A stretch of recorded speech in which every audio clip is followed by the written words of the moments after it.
Noticias Online, La Venezolana de Seguros y Vida, Instituto Médico La Floresta, presentan.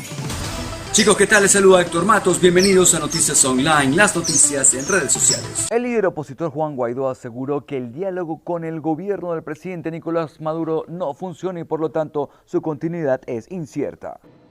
No hay una fecha para reanudación del mecanismo de mediación del Reino de Noruega hasta que logremos que sea algo certero para aproximar a una solución.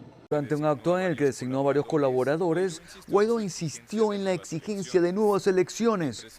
El presidente del Parlamento, reconocido como mandatario interino por medio centenar de países, que a su vez consideran ilegítimo el segundo periodo de Maduro, argumentando que es resultado de comicios fraudulentos. Maduro suspendió las conversaciones en las que Noruega es mediador el pasado 7 de agosto. Rechazo a nuevas medidas que congelaron los activos del gobierno venezolano en Estados Unidos y que amenazan con sanciones a las empresas que negocien con Caracas. Desde abril, las sanciones punitivas de Washington también incluyen un embargo al petróleo venezolano, única fuente de ingresos del país. Venezuela vive la peor crisis de su historia reciente, con una inflación que cerraría 2019 en 1.000.000%, según el Fondo Monetario Internacional. El éxodo de 3,5 millones de venezolanos desde 2016. Nos trasladamos a Argentina en medio de una nueva jornada negra en los mercados financieros y con Buenos Aires bloqueada por protestas. El gobierno argentino pidió al Fondo Monetario Internacional renegociar los plazos de su deuda. Lo hizo por boca del ministro de Hacienda, Germán Lacunza. Hemos propuesto a ese organismo internacional, y esto fue una de las sugerencias que recibimos de la fuerza de la oposición, que nos pareció prudente, razonable y oportuna, a ese organismo internacional iniciar el diálogo, que inexorablemente deberá concluir en el próximo mandato, para reperfilar los vencimientos de deuda con ese organismo internacional.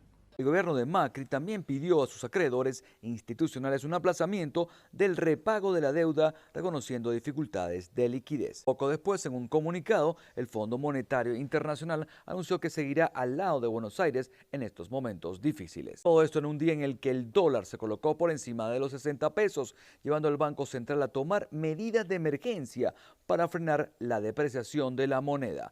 Miles de manifestantes piden que se decrete la emergencia alimentaria. Mientras tanto, Buenos Aires volvía a quedar bloqueada por protestas. Miles de personas se manifestaron para pedir al gobierno que decrete emergencia y aumente el salario, así como jubilaciones y pensiones mínimas. La crisis económica y política sigue ahondándose en esa nación a la espera de elecciones presidenciales del 27 de octubre y el previsible retorno del peronismo de la mano de Alberto Fernández. Entre tanto, el paro y la inflación por encima del 50% ahogan a los argentinos, mientras cunde la sensación de que esto solo puede empeorar. Otro barco con un centenar de migrantes a bordo busca puerto donde poder desembarcarlos. Es el Mare Jonio de la ONG Saving Humans, que el miércoles a primera hora socorrió a los migrantes que atestaban un barco neumático que se estaba desinflando en aguas del Mediterráneo. Entre los rescatados hay al menos 26 mujeres, 8 de ellas embarazadas, 22 niños menores de 10 años. La Guardia Costera italiana ha pedido a las autoridades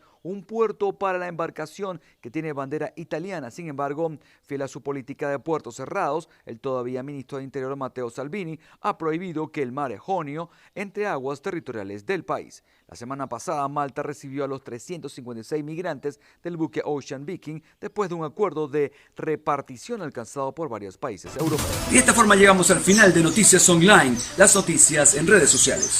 Noticias Online, cortesía de La Venezolana de Seguros y Vida. Te aseguramos cosas buenas. Instituto Médico La Floresta, con la tecnología del nuevo milenio.